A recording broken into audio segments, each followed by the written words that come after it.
तापमान वाडीक लागून गोंयांत हीटवेव सुरू आसतनाच उण्या दाबाच्या पट्ट्याक लागून पावस पडपाची शक्यताय आसा। बुधवारा सावन 4 दीस पावसाच्यो दोडको पडपाचो अदमास हवामान खात्यान उक्तायला। 30 ते 40 किलोमीटर वेगान वारे व्हांवतले, ते खातीर लोकांनी मेकळ्या सुवातेर वचचें न्हय अशी शिटकावणी हवामान खात्यान दिल्या।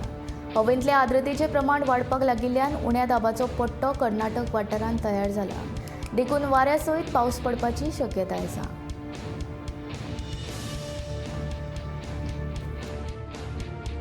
14th onwards there is possibility of light rainfall और thunder shower activity over Goa.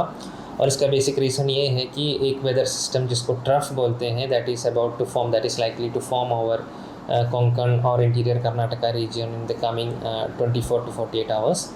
और उसके साथ अगर हम मिडिल ट्रोपोस्फीयर यानी कि अराउंड 5 to 7 किलोमीटर हाइट के बीच का विंड पैटर्न देखेंगे तो उस लेवल में भी मॉइस्चर आ रहा है।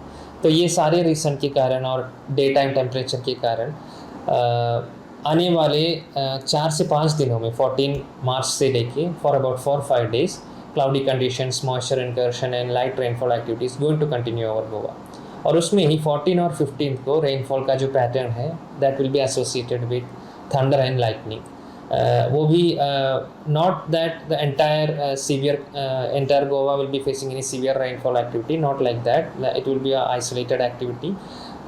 Mostly towards the eastern side of the state there could be isolated places reporting lightning as well.